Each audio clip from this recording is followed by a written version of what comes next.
আলহামদুলিল্লাহি রাব্বিল আলামিন আসসালাতু ওয়াসসালামু আলা রাসূলিহিল আমিন বিসমিল্লাহির রহমানির রহিম قال رسول الله صلى الله عليه وسلم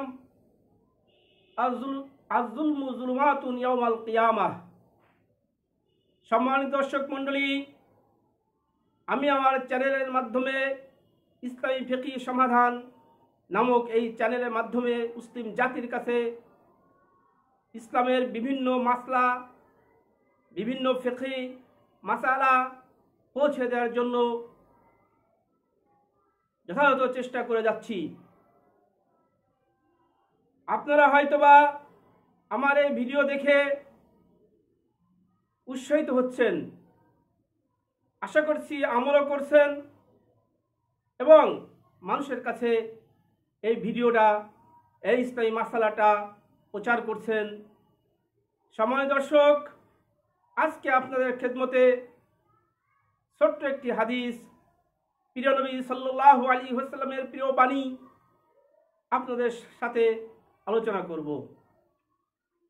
হাদিস শরীফের ভিতরে প্রিয় নবী সাল্লাল্লাহু আলাইহি ওয়াসাল্লাম বলেছেন, আয-যুলমু যুলুমাতুন ইয়াওমাল কিয়ামা, অবিচার জুলুম কিয়ামতের ময়দানে অন্ধকার রূপে আসবে।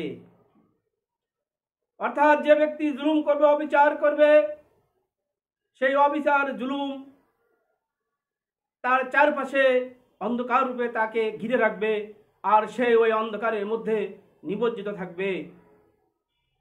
চারপাশের আলো কিছুই দেখতে পাবে না। এটা তার জন্য ভয়াবহ একটা শাস্তির মাধ্যম হবে, সে শাস্তির মধ্যে থাকবে।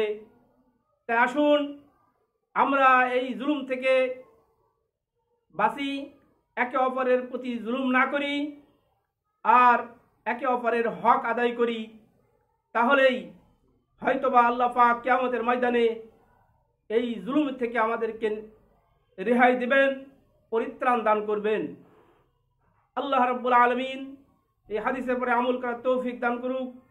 আমিন। আসসালামু আলাইকুম ওয়া রাহমাতুল্লাহি ওয়া বারাকাতুহু।